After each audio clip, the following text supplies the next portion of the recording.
台南市的肉雞，包括土雞啊，飼養量可以講是全國排名第二，一天的屠宰量大約有40萬隻。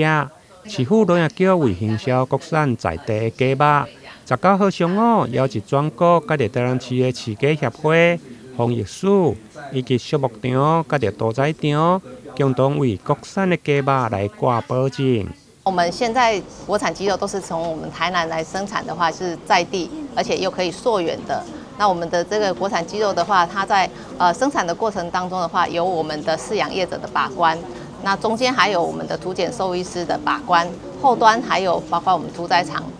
他們行銷公司也會再做一層的把關，所以我們層層的把關，讓我們的國產雞肉的話，可以獲得消費者的一個信任。那我們在國產雞肉與進口雞肉的區別的話，因為進口雞肉它有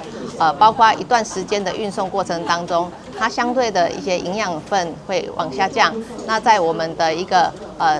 到達台灣來之後，它的一個通貨的這個市場也會來做一些運送。所以我們在消費者的使用需求的話，我們會跟消費者來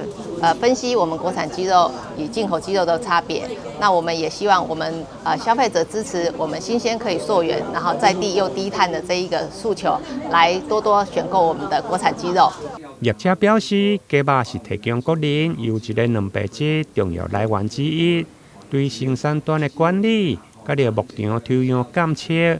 到屠宰衛生檢查，確保肉品品質甲着安全，結合溯源條碼，民眾會用手機查詢到生產地，甲着屠宰的相關資訊。國產的雞肉不但新鮮、衛生佮安全，農業局嘛鼓勵民眾佇咧選買時，除了人民屠宰衛生檢查合格標章以外，嘛用個選買有 CAS 的標章，或者是產銷履歷的雞肉產品，提供品質的保障，加倍來放心。台南新聞林英根採訪報道。